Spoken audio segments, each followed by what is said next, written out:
Everybody, Gabrielle here. I am back here to bring you a daily energy spread. Excuse me. So from the Enchanted map, we pulled Metamorphosis, which is number 25, breaking down to a 7. And for the Divine Feminine Oracle deck, we have Yishi Tosagal, and she is a Tibetan princess. Right. I hope everyone's been doing great. I hope the weekend found everyone fantastic. I wasn't up to par. Didn't have the energy that I needed to do this. So I apologize for not putting out daily energies yesterday, Monday. But here we are. The flamingos. You see that? Isn't that pretty? Metamorphosis. Change is upon us.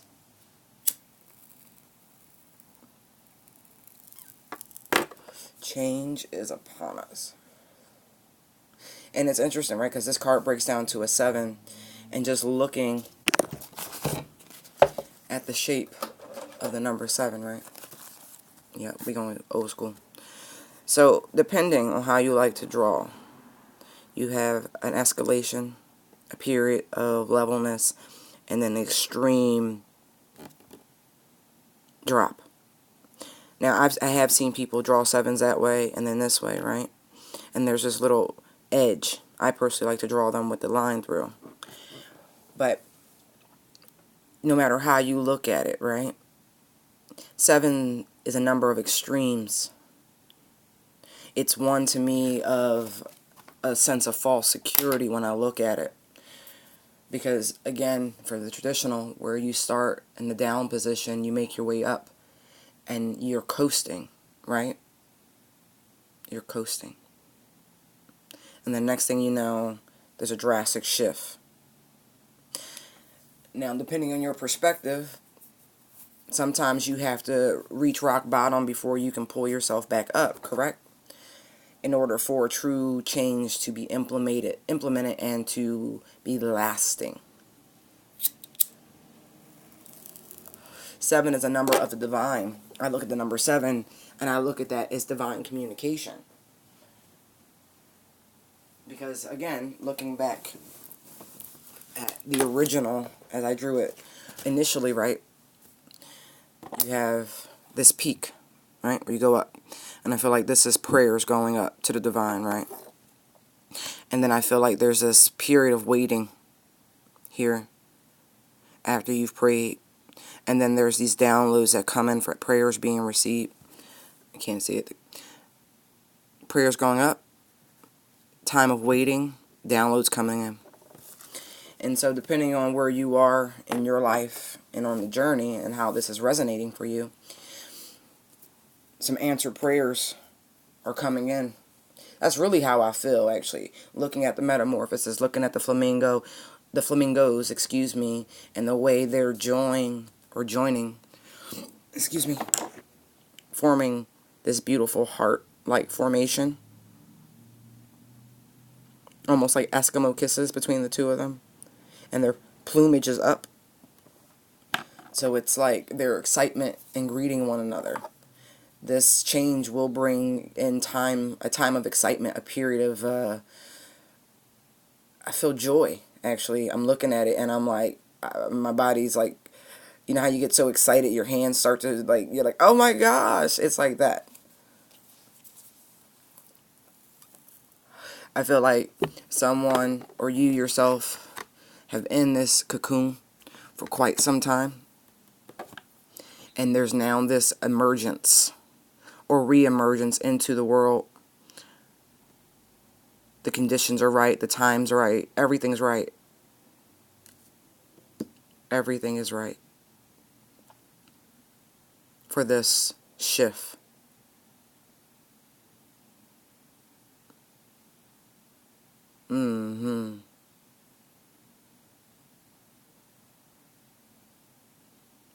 If you ever doubted that your prayers were being heard, they are.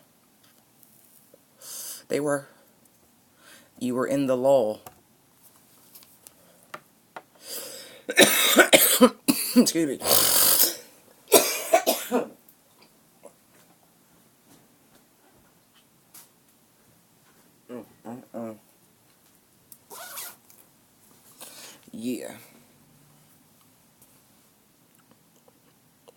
I'm looking at the clouds behind, and there's like this stellar thing happening, like the stars are aligning. Oh, the stars are aligning. Great.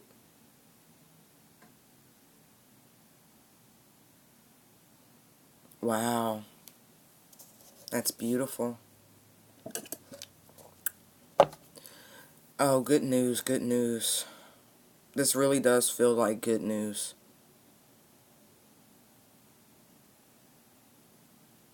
Mm-hmm.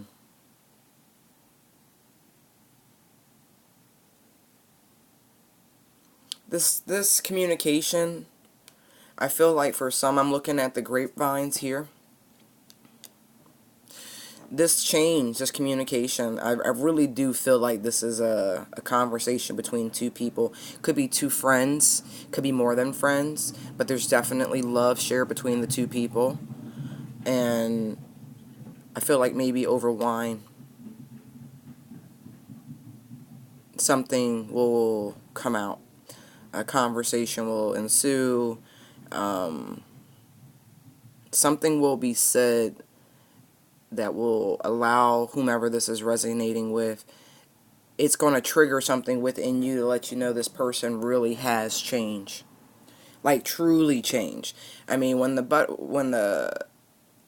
butterfly first goes into the cocoon, right? It's a caterpillar, and so it was immature. It was a larva. You know what I mean? Like it wasn't finished developing, and it's like something in this conversation, in this exchange, that lets you know this person, this situation, has finally grown into what it was supposed to be.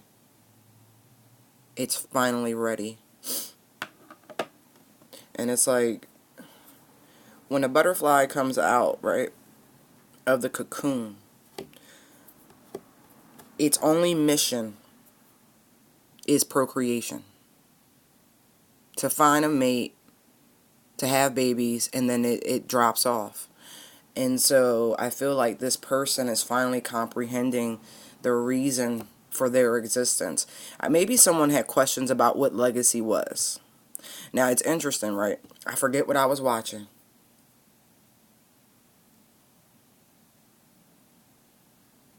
But what was the name of that daggone show?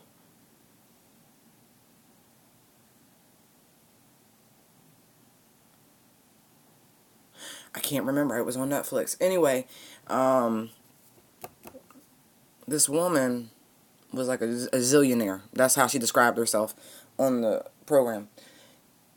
And she was building something. And she wanted this home, this property. And she did all this research on the people who owned the land. It was like 40 some odd acres or some shit like that. Maybe more.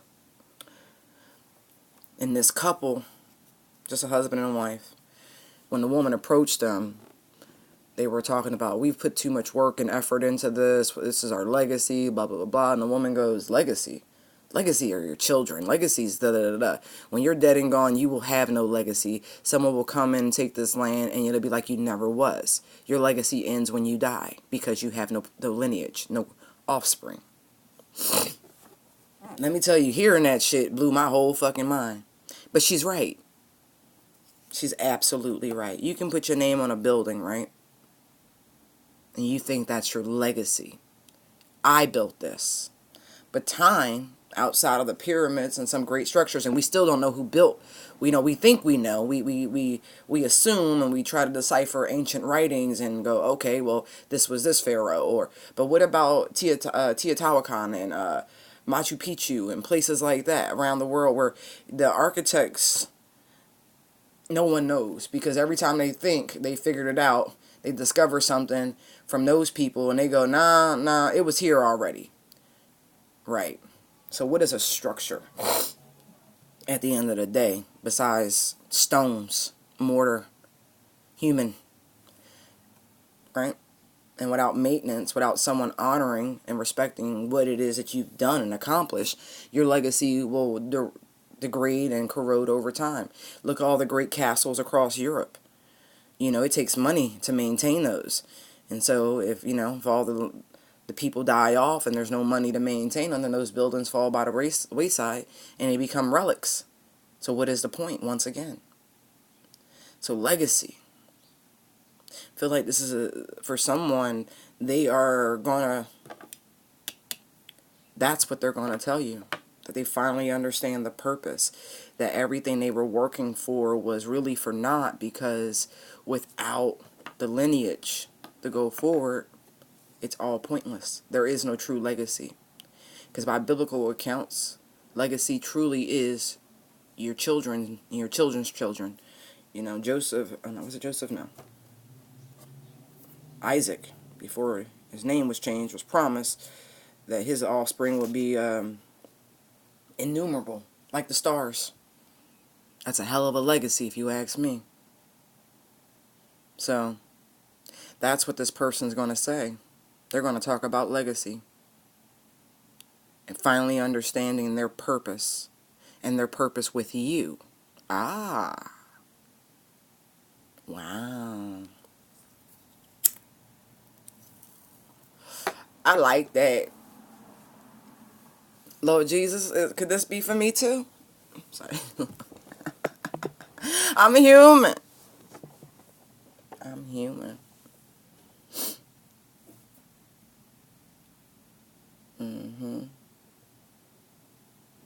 This is going to excite someone to no end. This conversation, this change, it really is. Someone has gone through this change. It's beautiful. I like that. Let's see what Yishi Tosogal. I hope I'm saying your name right. I'm sure you'll tell me. Lady of the Lotus born. Embodiment is the deepest bliss. My body was made for enlightenment. Ooh. Ooh. Look at all the orbs. Y'all see that? Do you see all the orbs around this woman? Do you see it?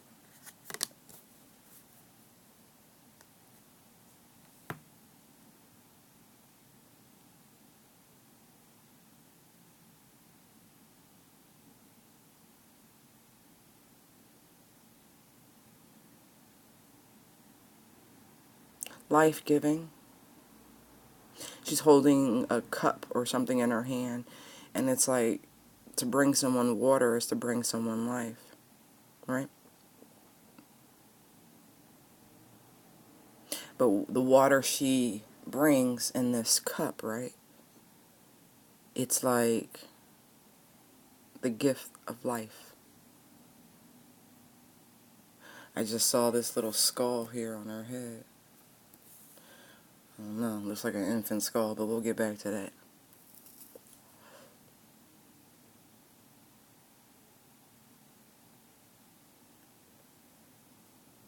She has a fan in the other.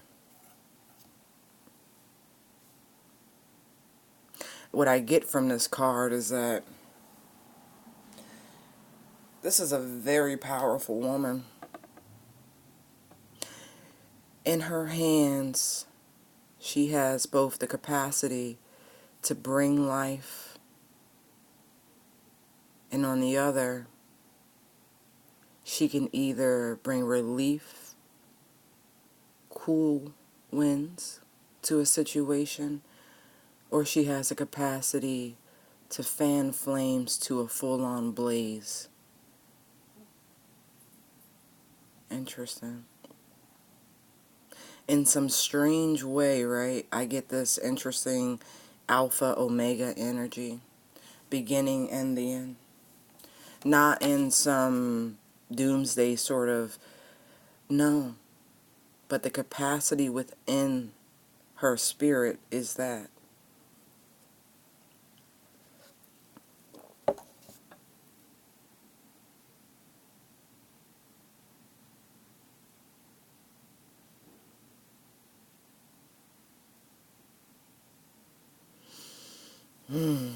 I get this interesting transcendence. This, I'm looking at her body and it looks almost translucent. I know she's got this red sheer, whatever, throw, wrap, shawl, whatever, around her, right? But the way it cloaks her arm, it's almost like revealing the true person within. It's like under the surface, there's so much more.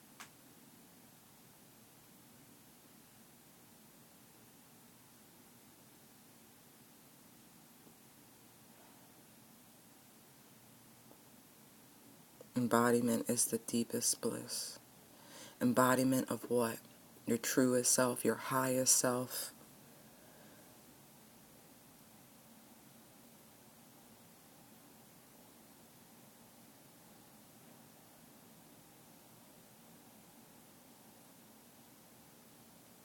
Mm.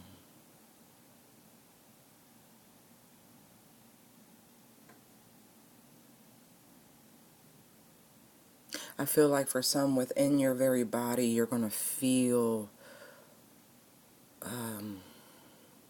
pulled. I feel like there's a new stream of peace overcoming a great deal of you.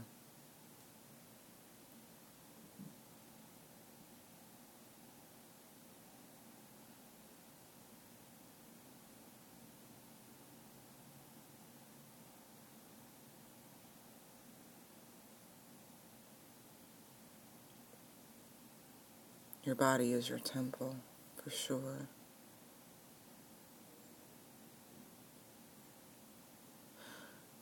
I need to grab the book. There's so much. I feel like I'm missing so much right now. Hold on. We'll see.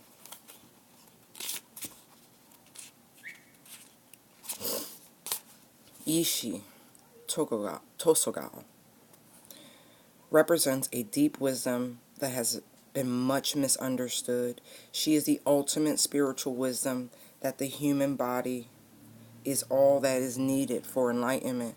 Yishi was born a princess in Tibet in 777 CE. According to legend, she was born in the same way as the Buddha. A mantra resounded, and her mother gave birth to Yishi painlessly.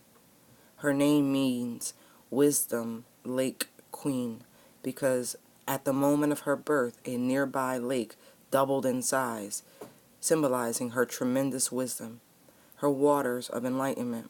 From a young age, Yishi only wanted to practice the Dharma instead of getting married, but the Emperor of Tibet gave her to Padmasambhava, who had traveled to Tibet from India to spread the Buddha's teaching. He became her main consort and husband, and together they each founded their own lineages of Buddhist teachings. She spent many years isolated in meditation and accomplished several cycles of tantric spiritual practices. She received esoteric initiations and became known as a fully enlightened Buddha. In form, an ordinary woman, she is also considered to be an incarnation of Vajrayana, and her husband predicted that she would reincarnate as the legendary Tibetan Buddhist tantric teacher and yogini Majik Lebdran. Wow. When your soul selects her card, it can be so easy to forget that everything we touch, everything we say, and everything we do is not separate from the divine. Yishi embodied one of the most potent spiritual truths. The female body is an asset to enlightenment, not a hindrance. The body is a vehicle to free us from the idea that there are limitations to reality. Tantra, which weaves together the sacred and mundane to reveal the spiritual nature of all things, allowed Yishi to realize that she was both an ordinary woman and the incarnation of the Buddha, Vajrayana. We are both human and divine. We are both a mortal body and an eternal essence that continues on. The body too often can be scapegoated for so much hate, distrust, and violence. The body holds infinite wisdom, pleasure, and possibilities. This is the moment to see your gorgeous body as a tremendous gift. It is a moment to realize that there is no greater intoxication than just being fully in your body from head to soul. Yishi is called to remember the holiness of your flesh and the deep wisdom your body contains and the temple you walk around in every day. Soul Voice Meditation, what helps me remember that my body is sacred. Intention, embodiment is the deepest bliss. My body was made for enlightenment. I'm going to take that two ways. For some, there are vices that need to stop, myself included. I've been rocking my patch. I've been trying. It's a hard thing to do, but it's a personal battle, and I get it. So if you got a vice, remember your body is your temple. And for other of you, right, I'm not knocking nobody's choices. To share your body, to not share your body, that is a personal choice. But I will say that we all have needs, right? Make sure you're allowing your needs to be met. There's no need to restrain yourself when everything in you is telling you to be free, to get out there or whatever. I do remind people, pleasure was given to us by the Most High. It is not an accident, the orgasm. You just go and say thank you. I think it takes so much for women. That's just one of our little punishments. You know, we fucked up, you know. So did Adam. I'm just saying.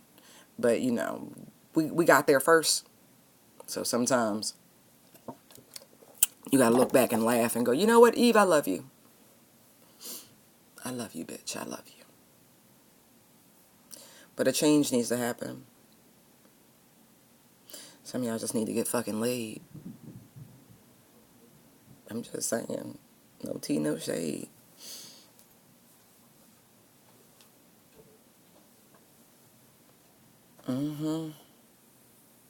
Get that monkey off your back.